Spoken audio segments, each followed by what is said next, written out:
Hello and welcome to the judging and volunteering sort of run through for our first LEGO League regional heats up in Bude in North Cornwall. We're your hosts with Cognition Creative Learning and we are a Bude-based company sort of set up by teachers and STEM enthusiasts almost 5 years ago now, which is quite exciting. Our aim is to bring these large events and STEM competitions, careers focused, sort of really fun workshops, robotics, technology, loads of different things to children in this area, and especially in small, remote schools. One of the big things we wanted to do when we set up Cognition was to host First LEGO League. This is the largest international STEM competition and we were desperate to make sure this came to remote North Cornwall. There are about 800,000 children who take part in this globally every single year, aged 9 to 16. And we thought we want the kids down here to be able to do that as well. First is a global not-for-profit who specialise in robotics and technology programmes. And LEGO, obviously, we all know LEGO, and it makes this really fun robotics competition and a huge emphasis on teamwork, collaboration, innovation and impact in your local community. So it's a great programme to be part of. This will be our fourth first LEGO League event in Bude. 2021 hosted a very small sort of holiday club style in COVID times, and then 2022, 3, 4 and 5. This is our fourth sort of major event where we've invited lots of people in. So what does the team's journey look like? Well, when they're taking part in First LEGO League, well, it's really important to remember that the teams will have got their kits. They'll have probably started prepping for this event in September, October. So for many of the kids taking part, this is the culmination of 6 months of hard work, of effort, of fun, of teamwork, of frustration, of perseverance. And that's why it's really important that the event next week, we make sure that it's as good as it can possibly be, that we make it the massive celebration of the work they've put in. So regional heats for most of the children who take part in First LEGO League is the be all and end all. It is where they will finish their first LEGO League journey. So it's a huge celebration event.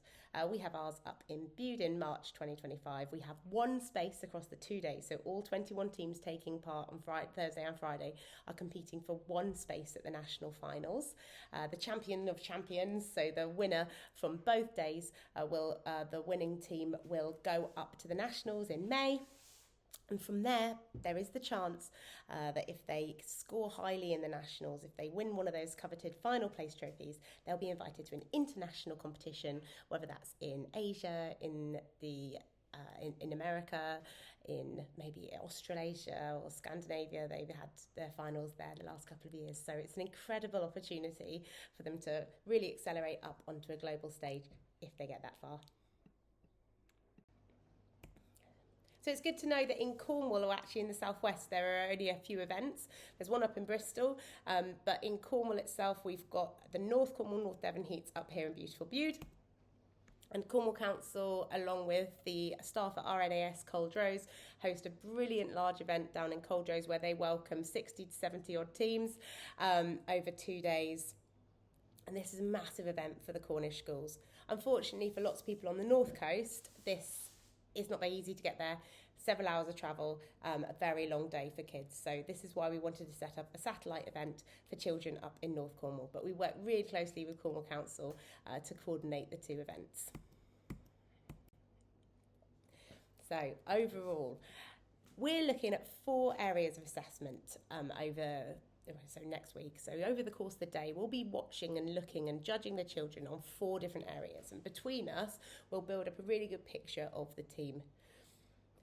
The first one we usually think about is the robot game, and you might have seen videos of robots moving around a table, interacting with Lego models, and that is by far the most sort of visually appealing one. So a quarter of the score the children get is their robot game, but they also get marked on their robot design, an innovation project that they present to the judges, and we'll also be looking at their core values, so how they work together. Essentially, the robot game is assessing their programming skills and their engineering skills, and they can write code for their robot in Icon, Word or Python coding languages. We're looking at the design of their robot as well as their strategies, like how do they move across the table, how do they decide to group missions, have they built attachments, what does their robot look like? the robot design is actually judged by the judges. So it's really important that the judges have a good understanding of the robot game and what is required of the children. The judges will also be listening to and looking at prototypes for an innovation project. This year the theme is submerged, which is all to do with oceans, so expecting lots and lots of plastic cleanup missions, lots of different bits and pieces to do with oceans this year. You'll be looking at their problem solving, their ability to innovate, to research, to iterate by talking to experts and reflecting on their work, as well as their oracy and their ability to present to you, and hopefully their presentations are engaging and fun to watch. We'll also be looking at their core values, so teamwork, how well they include each other in their team, whether they've come up against any problems, and if so, how they've dealt with that, as well as their just general character, positivity, and what we call gracious professionalism on the day, so how well they support other teams. We're going to talk about the robot game to start with. So the robot game takes part on a challenge map with roughly 16 missions to complete, as many as they can within a 2.5 minute window. These are some pictures from last year. You see we've got some really lovely little models and some fun robots. We will be having an in-person training at the robot game tables each morning at 8:30 on Thursday and Friday, and we invite all the judges and referees to come along. There are lots of videos online which I'll signpost you to now, but I'm not going to run through the robot game because I feel like it's one of those things you kind of need to see up close to get a handle on. So we will be running in-person training for the robot game, which I encourage all volunteers to attend. The robot game table this year looks like this. It's a really beautiful ocean mat, and you'll see where my head is. These two little white launch areas, the red and the blue outlines, is where their robot has to start from. They're not allowed to touch the robot unless it is completely within the white quarter circles. Here are some links for you. So if you want to watch the full mission video, this talks you through the points allocated for each mission, it's really worthwhile watching. And there's also a really good referee training video, which is done by a head referee for a competition in Ohio. And this one talks to you about, if you are a referee, I would suggest watching this one because it really talks through the point allocation as well. But Gavin, our head referee from Cornwall Council, will be also running you through all of this information. I'll attach to the email some printed resources. So if you are a referee for the 2 days, I'd recommend looking at the field setup guide. This will tell you how to reset the table after each game. The score sheets for reference, although we will have iPads where you'll be submitting each team's score, so you'll be doing that electronically. And also any season updates. These just run through niggly little things that have been picked up and that have been updated that you'll need to bear in mind as well. There's some slight rule changes and rule clarifications. So before each robot game, you'll be stood at the tables. There are 2 tables with 2 referees per table, 4 refs in total. So you're not ever making any decisions on your own. It's quite nice that way. We'll also always have someone else there, whether it's me commentating and watching, whether it's someone as a timekeeper. There'll always be other people around to run, go and get the teams, bring them to you, etc. So you're not on your own at all. You're in the heart of the action.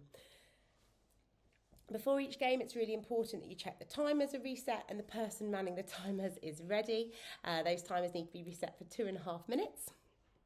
And you just name check your teams against the schedule. I've planned the schedule so that the teams move between the tables so that if there are any bumps or lumps, they get a chance to play on 2 different tables. And if the missions are a bit sticky, if the models are a bit sticky, they shouldn't be, but if they are, then they can't claim that they didn't have a chance to switch it up a bit.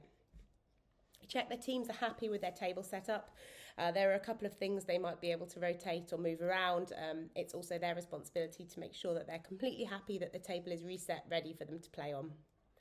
There should only be 4 team members at the table, with 2 standing at each end. So 1 by the red semicircle, quarter circle, 2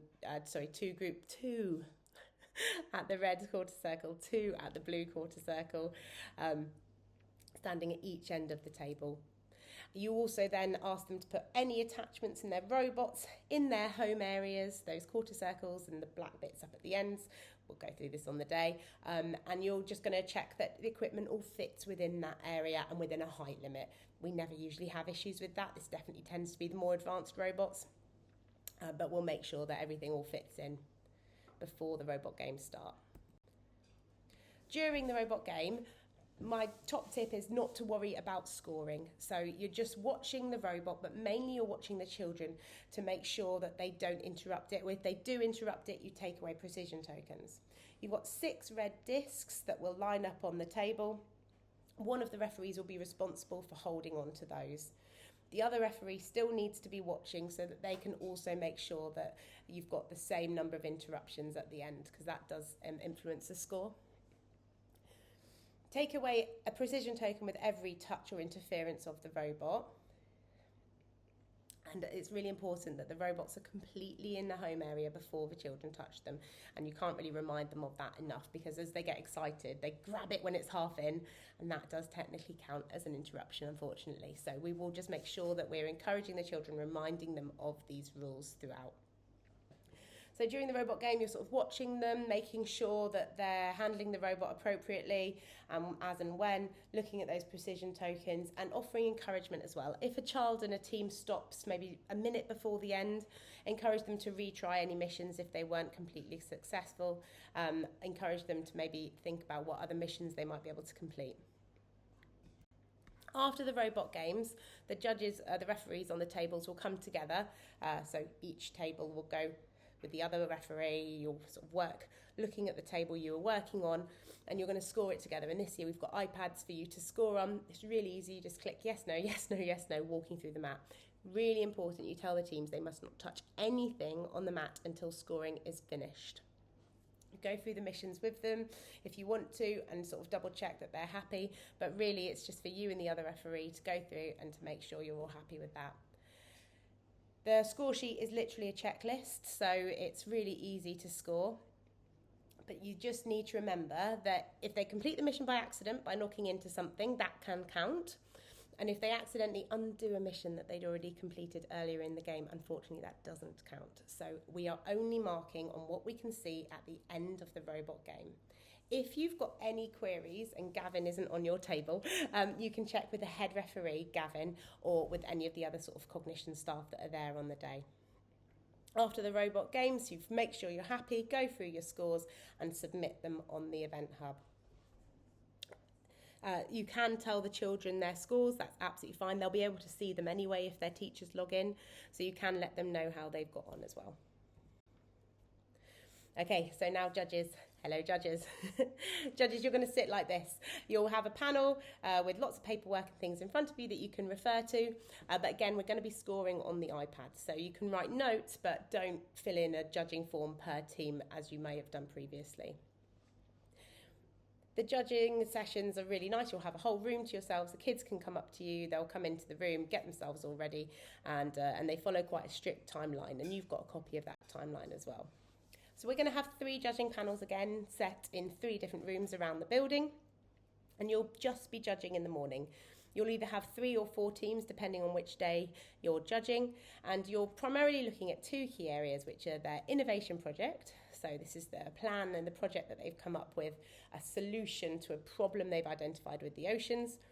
And then you're going to be looking at their robot design, their game strategy and their code. So thinking about which missions they've tried to solve. This means that it's quite important for you to be familiar with the game table, not down to the pernickety sort of detail that the referees will be, but to be familiar when they're talking about, oh, we tried to feed the whale krill, you know what they mean by that. When we're judging, you can sort of find yourself feeling like you're in interview mode and you go a bit austere, but actually just remember that these kids are here to celebrate, so be warm and friendly, be supportive and positive. We're also trying to work on these children's presentation skills, their ability to talk to adults, so encourage eye contact, encourage smiliness and confidence. But also try not to be overly swayed by the cuteness. You know, we've got primary school kids going up against secondary school kids here. So I would say don't be swayed by cuteness over content. They do still need to be marked against the same criteria. So you've got roughly 25 minutes with the children. It has changed ever so slightly from the flowchart from last year because we don't expect the children to do a full presentation on their core values this year. So when they come in, you'll sort of welcome them and settle them in, get them all set up. Then they have 5 minutes to present to you on your innovation project. That does need to be timed, so someone will have to be responsible for timing that 5 minutes.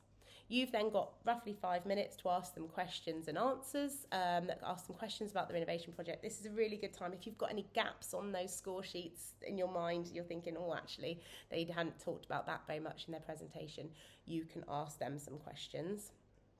Then they'll hopefully talk to you a bit about their robot design. They do need to show you their robot. It's really important. Talk through the strategies and some coding there. And then again, you can ask them some questions on that. You have got the opportunity now to give them some final share and some feedback in the session. So you can say, oh, that was really lovely. Next time, maybe think about, I don't know, writing a song. No, I don't know. No, next time, maybe think about having a clearer presentation about your robot design with some pictures of the different stages it went through. Potentially next time you could have a table where you talk through your missions, etc. At the end of the judging session, which I say probably around 25 minutes, I would say, you've got 10 minutes to then input the score. I'm going to give you all an iPad in your rooms this year, and you'll go through, and it's literally just a checkbox. I've got an example coming up. The head judge has the deciding say if you're not sure what score to give. There is a judging script provided with some ideas for questions, especially, and you can see how the questions relate to the rubrics. And the scoring rubrics like this. You've just got 2 rubrics to complete this year, one on the robot design and one on the innovation project. One thing with the scoring, everyone will minimum get a 1 for whatever they're doing. So they're beginning their skills, so they are a minimum of a 1. Everyone's got a 1 for everything. Developing is where you'll see most people. Most people will be developing these skills. Okay, that's a completely normal score. Accomplished is for teams that are very good. Okay, so if you're giving them a 3 out of 4, that means they're very good. They've done absolutely everything they need to do. They've done really well. Exceeds is really for your exceptional scores. Okay, this should be for very, very special ones. You know, when you're reading through those criteria for the scores, exceeds is, wow, these guys have gone above and beyond. I haven't seen anything like this before. It really is for exceptional presentations, exceptional scoring.